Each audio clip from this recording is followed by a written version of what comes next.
Nick Ross and Jill Dando need your help first on BBC One in Crime Watch UK.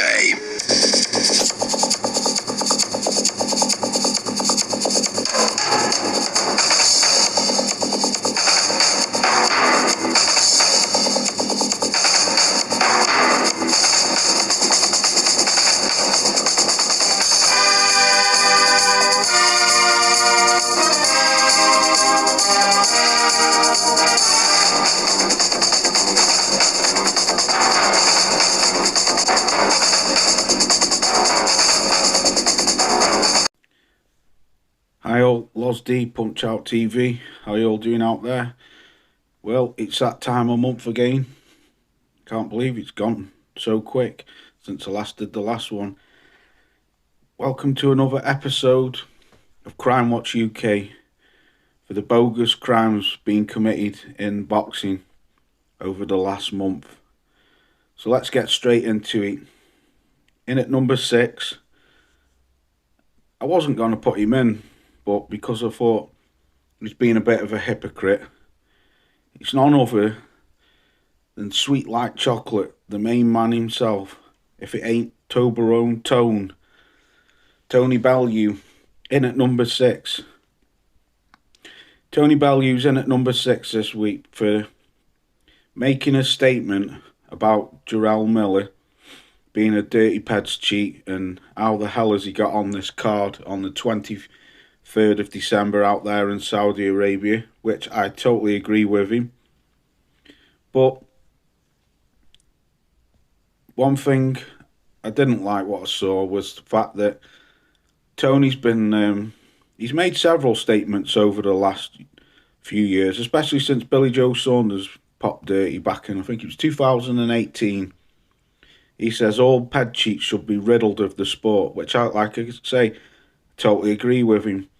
But Toblerone Tone only goes and comes out with a week before tweeting on a tweet about how Conor Benn, his boyfriend, was innocent when this guy hasn't proven any facts. He's just had his licence revoked again, trying to get the fight with Eubank. He's not put anything in front of the board, but Tone was tweeting saying, I stand with you.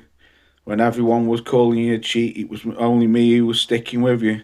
So really, Tony, you're being a hypocrite, really, because if it's good for one, it should be good for the other.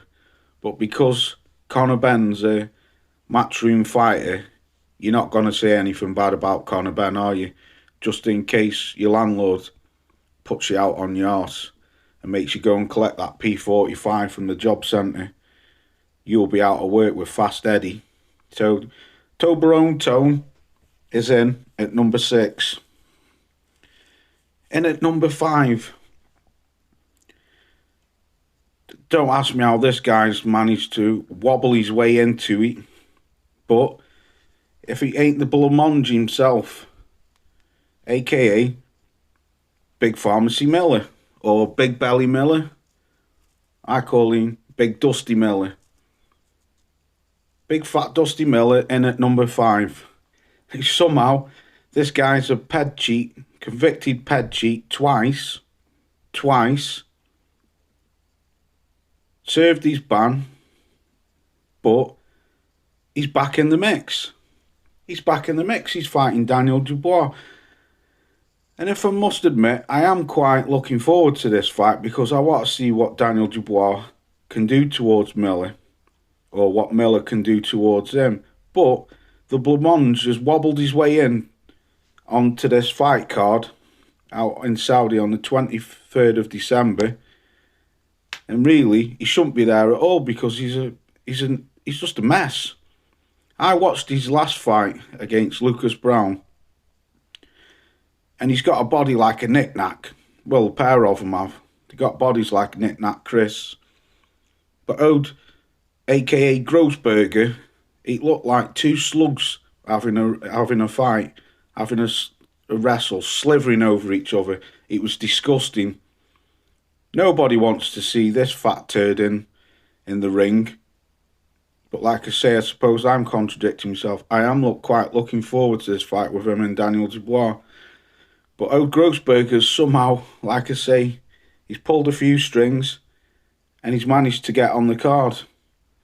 So, Ode Grossberger, aka Fat Dusty Miller, is in at number 5. In at number 4, well, if it isn't Ode Bog Eyes himself, Mr. Bog Eyes, the bully, Bricktop. Bricktop's been acting gangster this month. He pulled up on Adam Catterall because Adam Catterall from TalkSports made a statement about the fans wanting Tyson Fury to produce the goods instead of giving us washed up fights like he has been doing. But Adam Catterall made a statement saying we asked for champagne, we got Prosecco. We asked for Prosecco and we got served warm beer. Anyway, Bricktop pulled up on Adam Catterall because he didn't like the statements what Adam Catterall made about Tyson Fury fighting Ngannou and fighting Derek Chisora, saying the fans were starved and he didn't like it. So Bricktop tried to bully him, saying he was out of order and blah, blah, blah and all this. And then, next thing you know, Ode Fish Eyes himself pulls up on TalkSport a week later again, arguing with Adam Catterall because he did trying to say that Anthony Joshua is not a legit top 10 heavyweight. So Adam Catterall said to him, well, how can he be still not a legit top heavyweight when this guy is a 2-time unified world champion, Olympic gold medalist? He's still in the mix. And Bricktop, the bully, was saying, no, he's not.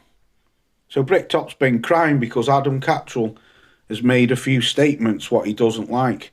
Well, I think you need to go get them bog eyes tested because whatever you're watching, Bricktop, is not what us fans are watching. The Ngannou fight was a farce, and so was the Derek Chisora fight. Like I said in my last one, you come out 8 years before and said Derek Chisora was finished. And then you had the cheek to serve us up Derek Chisora, knowing damn well that Tyson Fury had been ducking Alexander Usyk and then trying to blame it on Alexander Usyk wasn't ducking. So Adam Catterall had a right to speak his mind. Had a right. Bricktop, you're senile, mate.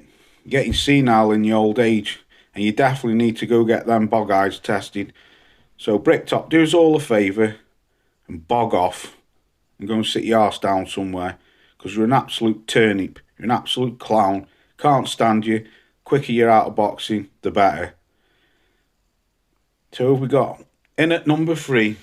Well, if it ain't Mr. Tyson Fury, back up on the board, in at number 3.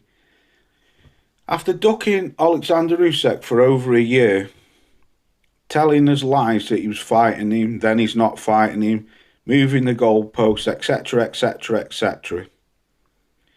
The fans finally seen him for what he was doing, so they calling him out. He came out, said he was retiring. Then he said he wasn't asked about Undisputed. Then 3 days later, he was on Sky Sports doing an interview after he said he would never do an interview with Sky Sports ever again after he was questioned about Daniel Kinahan being his mate. He then said if Alexander Usyk does not fight him in December, then he was going to sue him. Then he goes life and death with a cherry pick, gets put on his arse, but obviously the fight's rigged, he wins the fight. Then he moves the goalpost to February. So all the fans kick off again. They kick off again. So then the pressure's got to Tyson Fraudley. So he's had to make this fight. I still don't think this fight will happen, but I'm trying to keep positive and hope it does. So they call a press conference. He tries to get under Alexander Usyk's skin. Usyk doesn't give two shits. Doesn't bother him one bit at all. So then he starts getting nasty, calling him gap tooth, bum, you're gonna get it, bum, and ugly bastard, and whatever other words he calls him with his vulgar mouth. Usyk just whistles the night away, doesn't give a flying fuck. So then they have the face off. He tries to put his head on, well, he does put his head on Usyk and tries to push him. And at first Usyk's like holding his own, but then Usyk pushes him back and he doesn't like it. So he gets triggered. He tries to punk Usyk, but ends up getting punked himself. So he starts calling him names again because he doesn't know what to do, because he's a master of getting under people's skin. But unfortunately, he can't get under Alexander Usyk's skin, so it all backfires for him. And I do believe if these two do fight, I believe this guy's going to get his karma for all the names, all the ducking, all the shenanigans what he's caused, ripping off the fans with these bum fights. I believe he's going to get his karma if he does fight in February. I think it's the 17th. But yeah, Tyson Fury, old fatback, you're in at number 4 for your disgusting bellend behaviour in the press conference against Alexander Usyk. In at number 2, who have we got? Oh, it's the one and only Eddie Worm. The slithering little worm, Eddie Worm. Eddie Hearn's in at number 2 this month for 2 simple reasons, or should I say 2 simple separate incidents, should I say. I do believe that Eddie Hearn paid that referee in that Chantel Cameron fight. Why did Chantel Cameron have to go back to Ireland to defend her belts after she won them? Why was it not fought back in England? But besides that, Eddie Hearn, somehow, what the hell was that referee doing? You put a incompetent, I can't even say the frigging word, incompetent referee in a fight, which was clearly biased to Chantel Cameron. Plus, owed aka Eddie Fandango, or should I say Fagdango, from WWE, it's been coming out all week and all last couple of weeks, should I say, making statements that Conor Benn's going to be fighting Chris Eubanks in February. Knowing damn well that Conor Benn hasn't got a licence, knowing damn well that he's not been cleared by the British Boxing Board of Control. So he's trying to sell a fight what's not even made. They apply for a licence and apply for the fight with the British Boxing Board of Control. And good old Robert Smith turns them down. So Eddie, what you need to do, Fandango, is go and get your fighter and your evidence and present it to the board and put this business to bed once and for all. To see if he's cleared, fair enough, let the fight go ahead. If he's not, keep him away, because he's a drugs cheat. And you know it, Eddie. You were the first one on Jarrell Miller's case when he popped.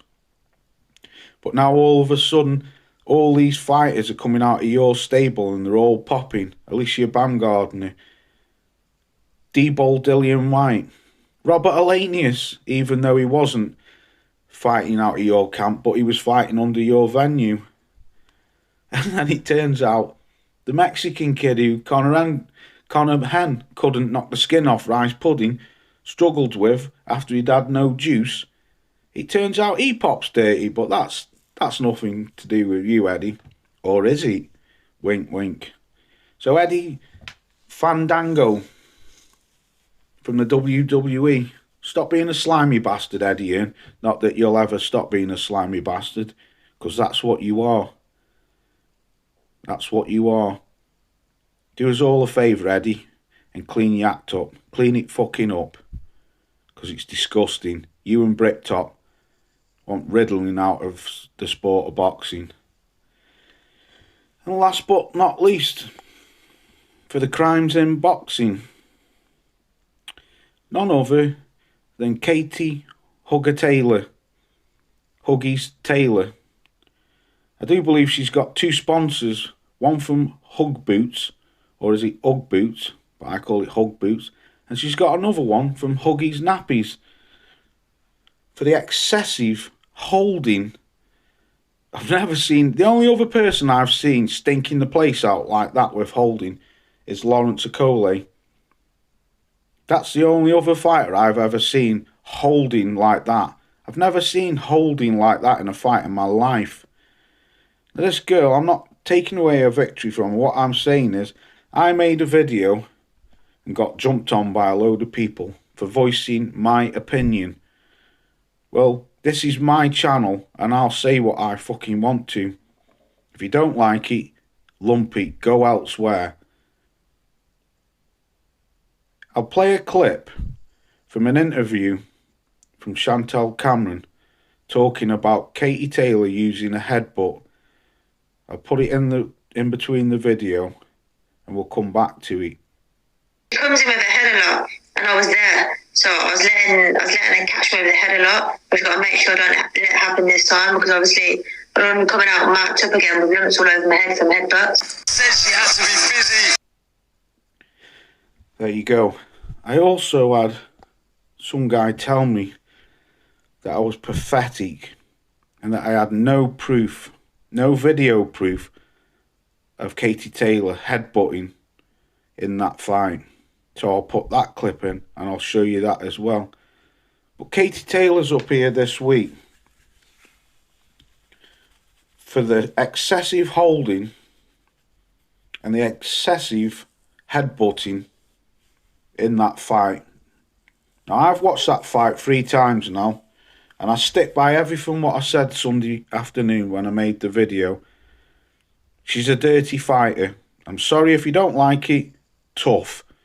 My eyes, she did exactly the same thing to Delphine Persoon in the second fight. I seen her do bits of it against Amanda Serrano as well when she fought her in Madison Square Gardens in New York.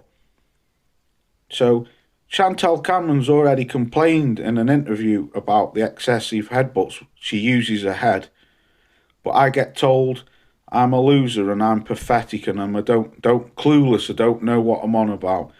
Well, I don't know what you lot were watching, but what I watched is I saw excessive holding from her, especially down after round 6, and she's using her head from the get-go, especially in rounds 1 and rounds 3. So for that, Katie Hugger-Taylor is number 1 on the crimes in boxing. So for me, I've got no more to say about it. Peace out. And like my brother from another mother once said, tell 'em, Nick. Tell 'em about the crimes in boxing. Peace out. Catch you soon. In the meantime, don't have nightmares. Do please sleep well. Good night. Good night.